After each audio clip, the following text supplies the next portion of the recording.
She has millions in a trust. I need major repairs to the house. We got kids living here in unsafe conditions. But no control over her money. I've been told I have brain damage, that I am incapable of handling my finances. Is she being protected She can't manage a checkbook, but she can manage 4 children. or exploited? It's her damn money. She has the right to do what she wants to do with it. Let's do it. Have a good show, everybody. Here we go. This is a safe place to talk about hard things. Stand by. We'll count you down. Today is going to be a changing day in your life. 5, 4. Get ready to take care of you.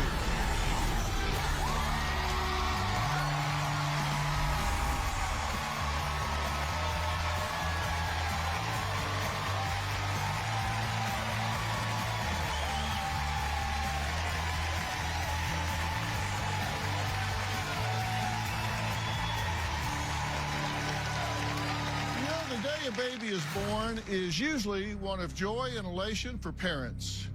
But when Sarah was born, her parents were said to be terrified due to frightening circumstances which led them to sue the hospital. Take a look.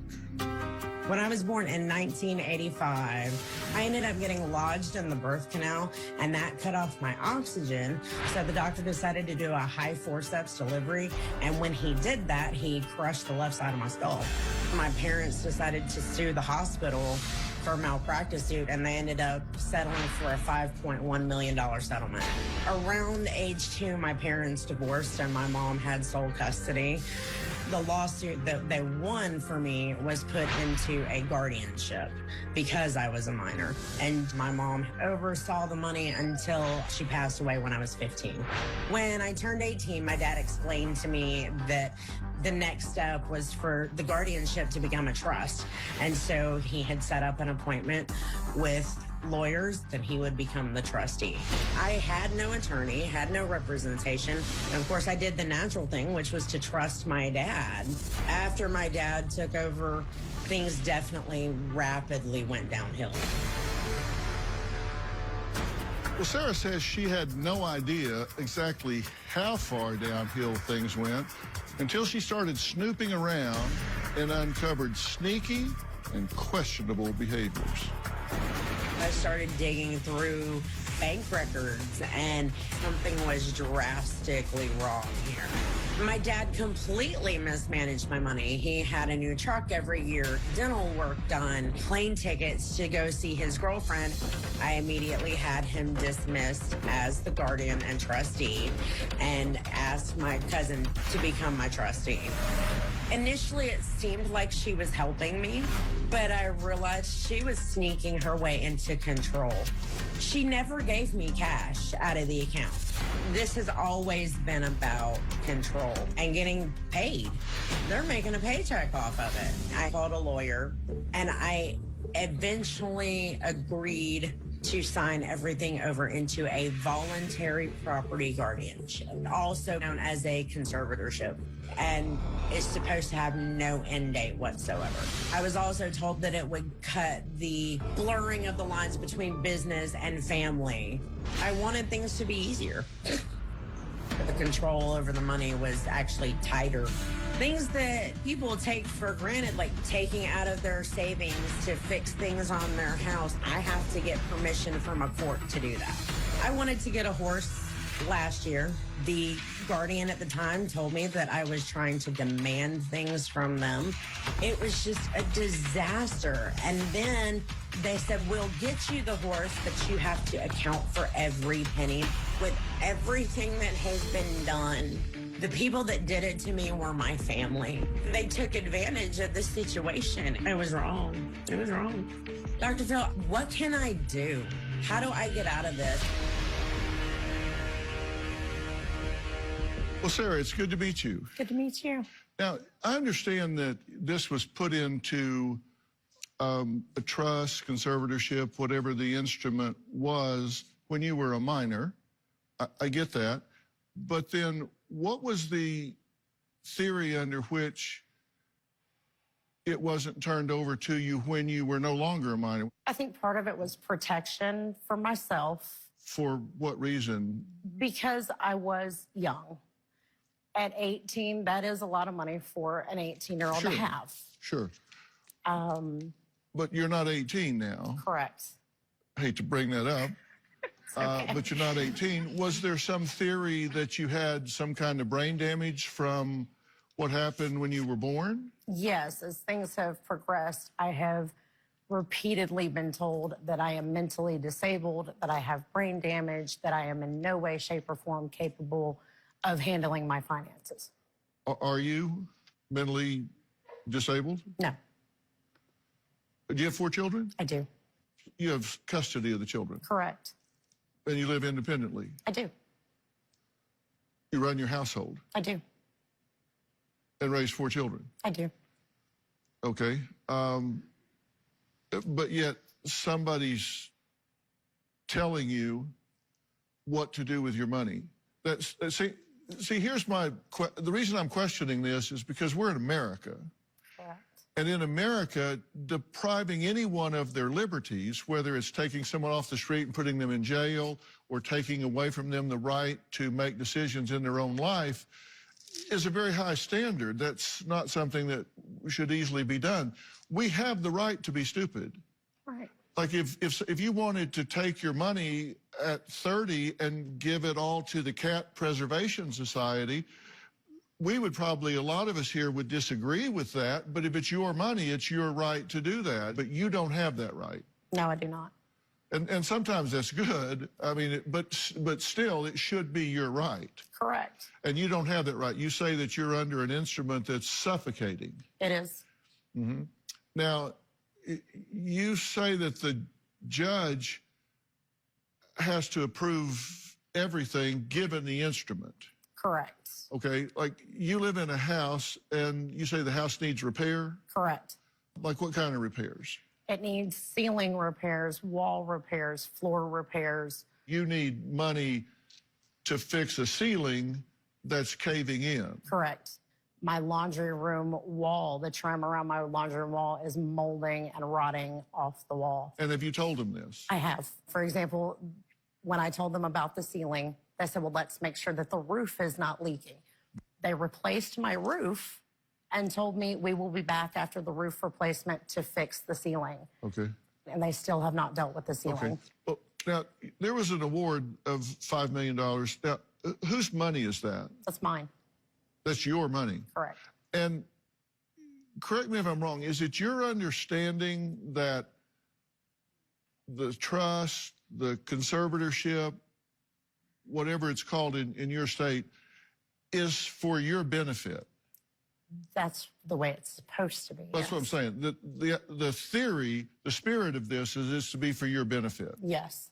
Not to make it harder for you, but to make things better for you. Correct. And if that involves protecting you from yourself, if you were going to do something like, let's say you were getting catfished by somebody from Nigeria, then they would step in and protect you. Well, we're not going to let you send money to somebody you've never met.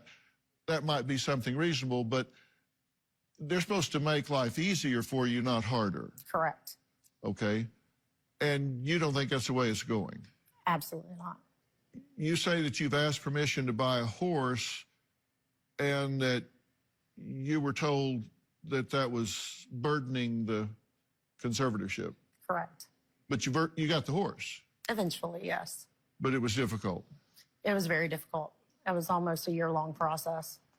And so your question is, why do I not have control of my money?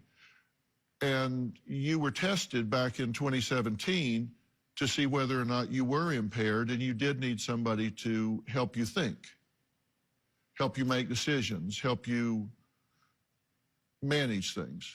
There were 3 people on the examining committee. 2 of the examining committee both agreed that I should be able to handle things on my own. The 3rd had reservations. But you were evaluated. I was.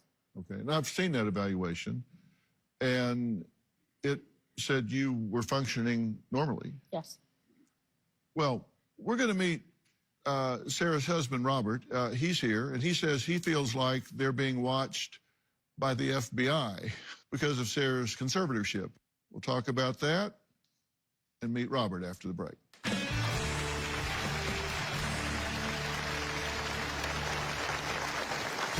The lawyer for the trust company insinuates that I'm just there to try and get Sarah's money.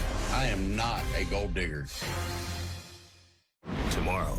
He says he has 200 pieces of irrefutable evidence that you are cheating on him, sometimes in your own house. You can hear it in the audio recording.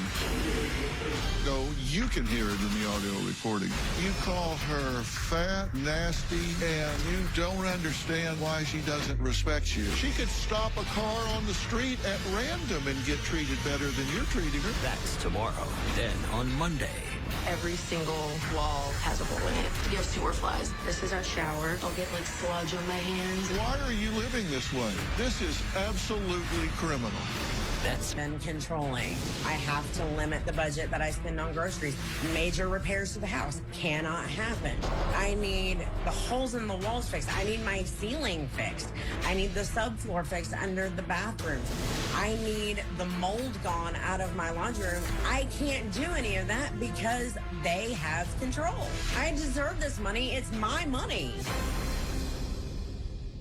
I'm here with Sarah, who received a $5.1 million settlement at age 4 after her doctor committed malpractice by injuring her head when he used forceps during her birth. Instead of receiving it at 18, when she reached the age of majority, she claims family members played various roles in trying to control the money and her. Now, today, Sarah is under the control of an irrevocable conservatorship, and her husband, Robert, says it's controlling every step of their daily life. I met Sarah in 2010 because I was called to come over and do a paranormal investigation on her house. She had some activity going on that kind of startled her and wanted it gone. The ghost left, but I stayed.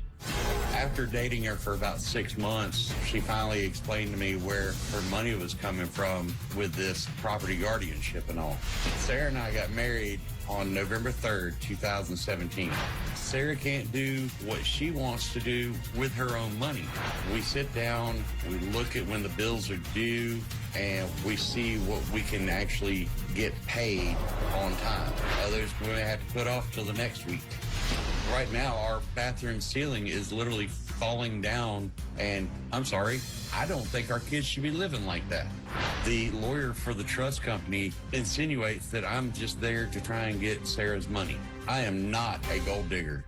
I'm a sound engineer, I drive for a carpool service, and I'm also a paranormal investigator. If we have a repair, then we wait for the judge. So while we're waiting for the judge to approve, we got kids living here in unsafe and unsanitary conditions, and I don't like it. I feel it's just an absolute load of crap that she has to go through this. But at the end of the day, her happiness is the only thing that matters to me.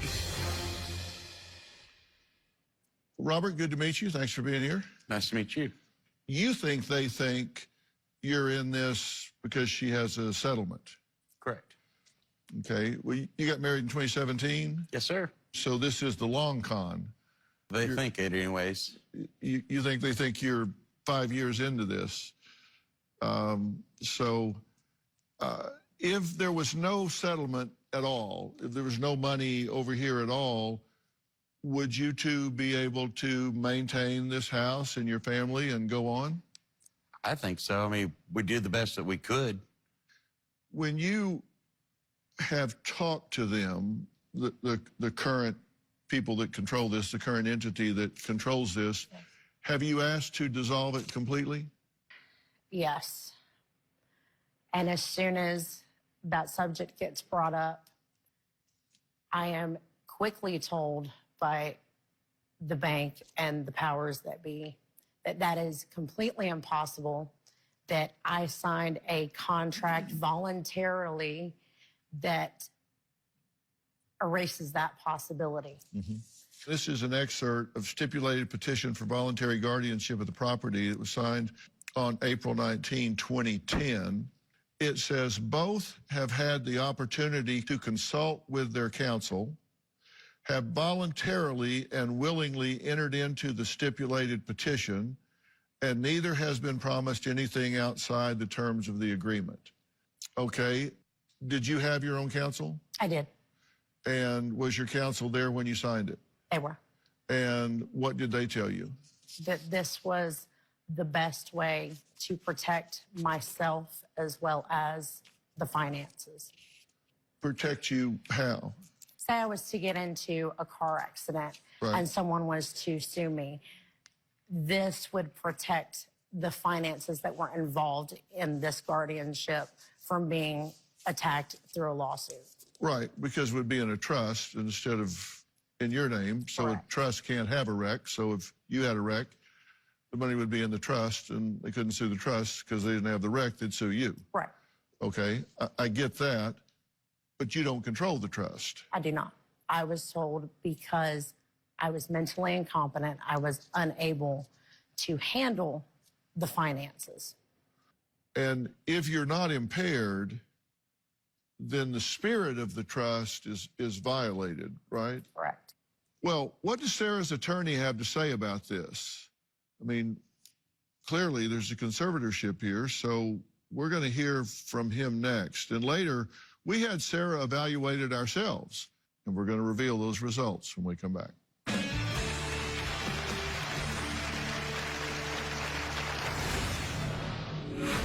You started to push back quite a bit, right? I have.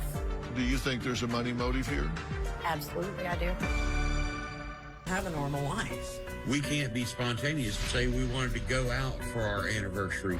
We can't do that because we don't have the money. When my boys graduate from high school, I can't say, you know what, let's take them to Disney. We can't just sit there and say, hey, baby, let's go to Vegas. We can't do it. We have to petition for it. I cannot take the kids to the mall and get everything on their Christmas list. It's not going to happen. It's literally laughable. Well, I'm here with Sarah and her husband, Robert, who say they want to fight Sarah's conservatorship that's been in place since 2010 to protect her $5.1 million. Now, it's been in place for a long time, but the most recent iteration was in 2010. Now, I said we wanted to hear from Sarah's attorney. What did this individual have to say? So we spoke with Sarah's attorney, who declined to participate because he told my producing team that he didn't want his name broadcast to protect his privacy while he continues to work on Sarah's case because he may be involved in things going forward. If there is some contesting of this conservatorship or whatever. Now, here's what he had to say, and this is an excerpt. The guardian's actions have been odd and unusual. The guardian's legal duty is to treat the beneficiary with fairness and to give her as much freedom as possible. Everyone involved in the managing of Sarah's trust is making money off of it. This is a costly process. The biggest hope Sarah has is that even irrevocable contracts can be amended. Now, this is your attorney, and he says everybody involved in this is making money off the trust. They are. So having this go away or dissolving it or having it challenged, if somebody is making money off this, they would not have an incentive to have it go away. Correct. Do you think there's a money motive here? Absolutely, I do. Okay. Absolutely, I do. Anytime there's something that could be simply handled in office, a misunderstanding of how things are supposed to be done, be it from myself, be it from the guardian, be it from anybody involved, instead of having basically a roundtable discussion, it's, well, let's file a petition and get a hearing on this. Which, of course, racks up more attorney's fees, racks up more court costs. That was a pretty complex sentence that you just used. You know, the average newspaper is written at the 5th grade reading level. And that was a pretty sophisticated verbalization you just gave there, which, just saying. It's just what I do. Now, the bank that's currently handling your trust wants to resign. You've started to push back quite a bit, right? I have. When you really started to push, they said, well, we quit. And that thrilled me to a point. They have not officially signed the paperwork to resign. So if the current bank is quitting, and this is a good time to move for modification, I mean, your lawyer thinks this, if we're going to amend this in some way, this would be the time to do it, right? Yes. Now, Sarah's question for me is, do I think she needs to be in a conservatorship? So I sent her to be tested objectively to determine her level of competency, and I'm going to reveal the results when we come back.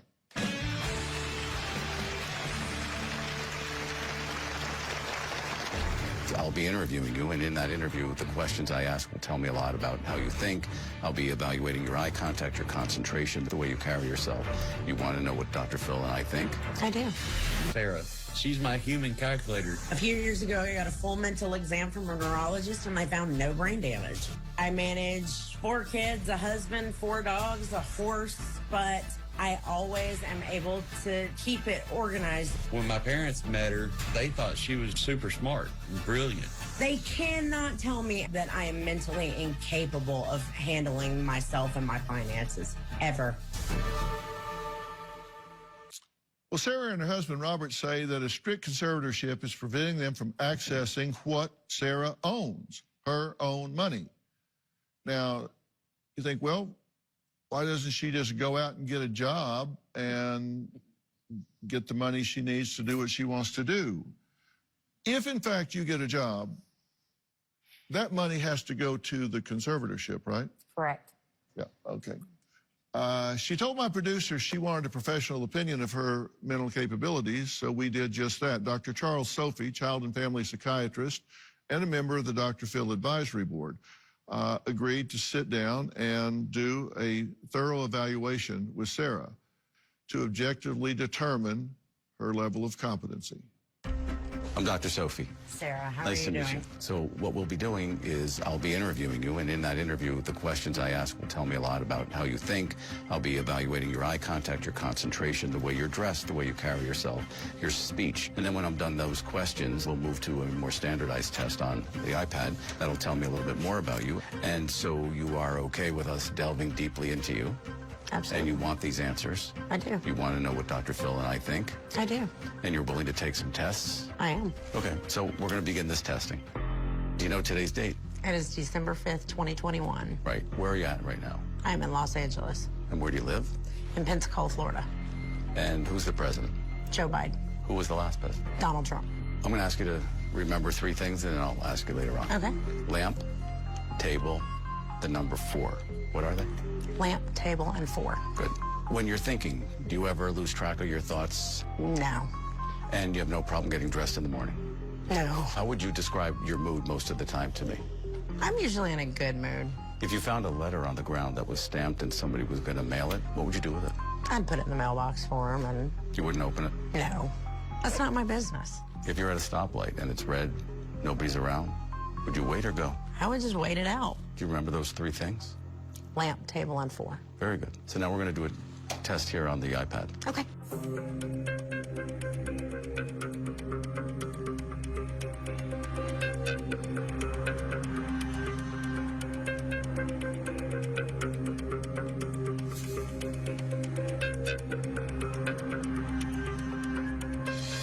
We're done. Thank you. Thank you. So I met with Sarah. I've done my testing. I have my results. I'm super excited to find out the results of my test. The obvious next step would be to petition the courts to dismiss the guardianship. I'm going to review this all with Dr. Phil, put it together in a report, and then we'll be sharing it with everyone. Well, Dr. Sophie, thank you for being here. Thank you. So you sat down with Sarah and you evaluated her, interviewed her. What were your clinical impressions? Well, I found her to be awake, alert, oriented, her memory, everything intact, reality testing. She doesn't hallucinate. She's not suicidal. She's got good judgment, as we see by the questions. She has good recall. She has good recent, remote, and immediate memory. So I didn't see anything clinically wrong. She did have a history of postpartum depression, which you had during the signing of this, but anything other than that, no. Very well intact. And you did some psychometric testing, so there was an objective measure, not just your opinion. Right. And how did she do in that regard? Very, very well. You're smart. In terms of IQ, and I understand there are lots of different kinds of IQ, but we generally break that down in terms of superior, bright, normal, normal, dull, normal, and on down. Did she have anything that caused you concern that was below normal for her? No, not at all. Her IQ was 99, and 70 is the cutoff for, average. Anything above 70 is normal. The higher you go, the more closer to genius you get. Anything around 90 to 100 is pretty significantly good. And she was very good. 99, almost 100. And she had some subsets where she was 109. Right. And they were the verbal things that you and I have noticed, that her verbal skills are much better than anything. And she has 4 children, and she has custody of that. No one has ever challenged her custody of that. Not even going through a divorce, correct? So the same state that is supporting the fact that she doesn't have the ability to manage her own affairs is supporting the fact that she has the ability to manage 4 children. Right. So now, it's crazy. So she can't manage a checkbook, but she can manage 4 children. Right. Gotcha. Clear enough? Thank you. We call them as we see them. We're going to hear from an estate planning expert, attorney I have great confidence in. She's going to explain why she feels it's important for Sarah to do certain things when we come back.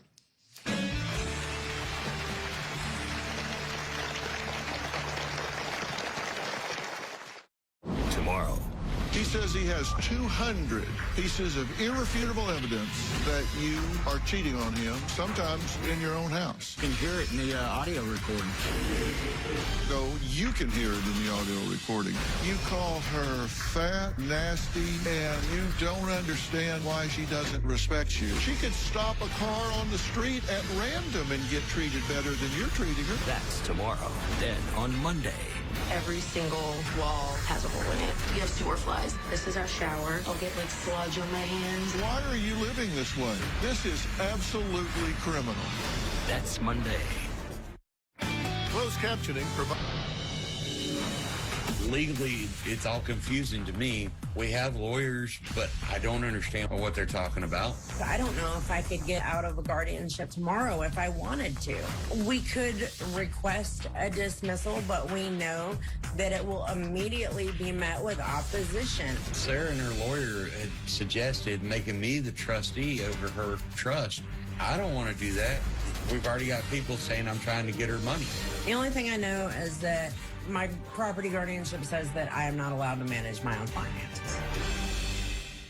I'd like to add to the conversation attorney and good friend of mine and the show's, Ann Margaret Carrozza, who specializes in elder care and estate planning. She's here to discuss Sarah's case and what she believes the next steps should be. So, Ann Margaret, thank you so much for being here. Thanks. Now, I've got some questions first before you weigh in on this. Things change, people evolve, and conservatorships can be created that fit at one phase of a person's life and not at another phase of a person's life, correct? Yes. And they can be put together for one purpose, and then circumstances can change where the spirit or the purpose with which something was created becomes obsolete. When I looked at this voluntary guardianship petition and the settlement agreement, there is no such thing in any state of the United States as a voluntary, irrevocable guardianship. Those two words shouldn't be in the same paragraph. When you voluntarily enter into a guardianship or a conservatorship, it should be easier not harder, for you to get out of it. So I think that the folks who had you sign that kept showing you irrevocable guardianship, and perhaps that caused you not to fight as hard as you should have.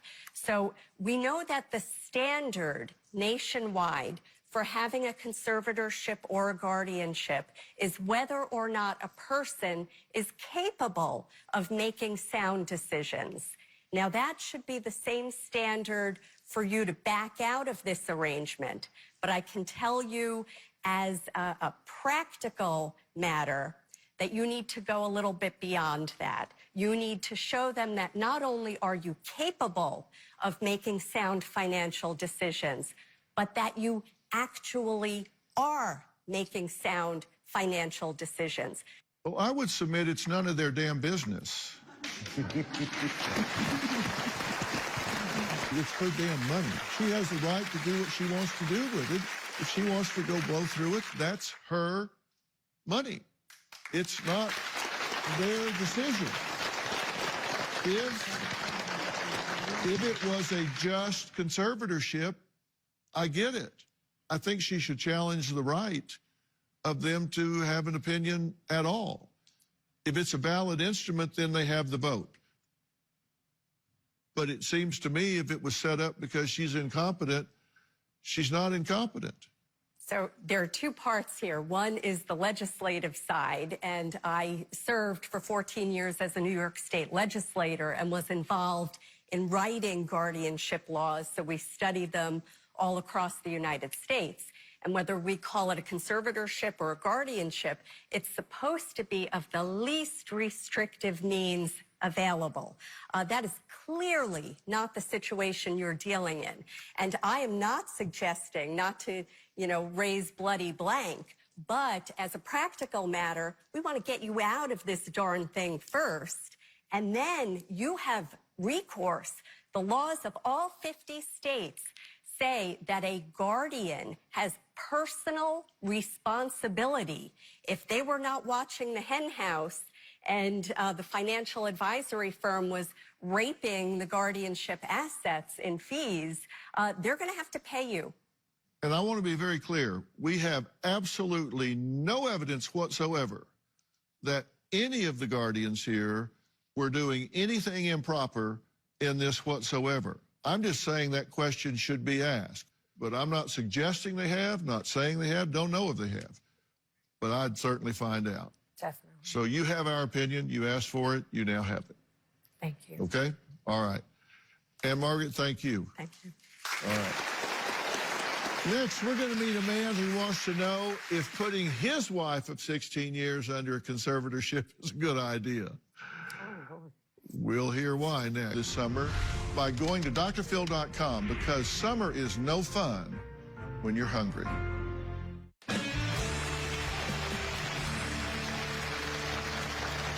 We've been talking this hour about the seriousness of conservatorships and how difficult they are to get out of. But sometimes when a loved one's mental health is severely declining and there is no way out, it could be an answer. Now, when Mark last appeared on this stage, he explained how his wife, Lori, squandered more than $500,000. She did it quick, and she did it without his knowledge. Take a look. We own a bowling alley, but my wife Lori's given away about $530,000 in one of these COVID federal grant scams. The playbook's always the same. The scammers tell Lori she's eligible for all this money, but there's a catch. She has to pay them money to get money. She was very good with the books and money, and she handled all that. Oh yeah, she handled all that at our business, and she kept a grip on it. Absolutely, I never had to worry for a second. When did you first notice she was beginning to show changes in her ability for reasoning, recall, rationality? Probably about 2 years ago. These scammers, she gave vital information about herself, your banking information. And did she announce this to you like, hey, got some good news, or how did it come out? We were about at $300,000 when I found out. Wow.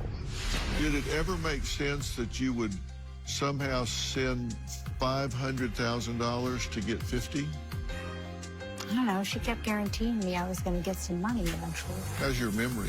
I have a hard time remembering a lot of things and remembering people's names. I have a family member who, what did she have? Your mom? Mm-hmm. She had dementia and Alzheimer's. So I'm concerned that I might be heading that direction. I've had to make a number of moves to protect us. I've taken away her cell phone. I've had to change the bank accounts. I've recently filed for a conservatorship to take control of the finances. I feel like that's our only option. And so you have to realize this is the reality of our future. So it's not just protecting her from the scam, but protecting her from a cognitive set of skills that are diminishing and on the decline. Well, Mark, I'm glad to see you again. I'm sorry for your circumstance. This is Dr. Charles Sophie, Nice to meet you. and You too. I've asked Dr. Sophie to join us because the situation hasn't gotten any better with her functioning, right? Correct. You know, strangely enough, would probably tell you not to do a conservatorship. I think that could be very expensive, and I think you need to. I think you need real-world constraints that go even beyond that. Dr. Sophie and Margaret, what do you all say about this? I mean, medically, where are you at with her? They've actually determined that it is dementia. The Alzheimer's side of dementia is what they said. And Margaret, isn't a conservatorship going to be cumbersome? Absolutely. So a conservatorship is the remedy of absolute last resort. And I think you need to think long and hard about erecting safeguards around the different accounts, impose a voluntary credit freeze with the 3 large credit bureaus. But beyond that, you want to look at your own planning in the statistically unlikely event that she is the surviving spouse. Right. Your will from a million years ago leaves everything to her, and a court would be on that in 3 minutes. Right. So you want to think about creating a trust so everything you have goes into the trust for her soft landing and her lifetime benefit. Right. Well, some more thoughts from Ann Margaret when we come back.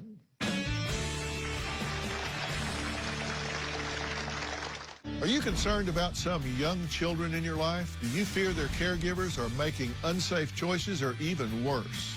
If you know someone with questionable parenting behavior, I want to hear from you right away.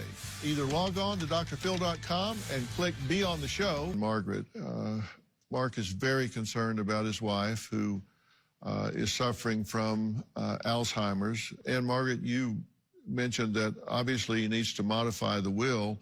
And, you know, what can you do if you've got a family member that has really gone off of their normal functioning personality, problem solving, because of mental or emotional or neurological problems, and they just simply can't be trusted? Well, we need to protect them as much as possible from themselves, from the outside world. I would just urge you to avoid the conservatorship route to the extent that you can, because not only will you have substantial legal fees, the court will appoint a separate attorney for your wife, substantial legal fees, and then the court appoints a third party called a court evaluator or a court examiner, depending upon what state we're in. So these are 3 sieves, and you're going to blow through money like nobody's business. And nothing is to say that that is for her benefit. Right. And we don't have that money anymore anyway to give them, so. I think the takeaway is we avoid being in this situation by setting up advanced directives. You don't need an attorney to do a healthcare proxy, power of attorney. So we are appointing our own decision makers in the event that we need some help later. Yeah. Okay. And maybe she can do that now. Yep. Maybe you guys can take a few minutes to talk. Great. Dr. Sophie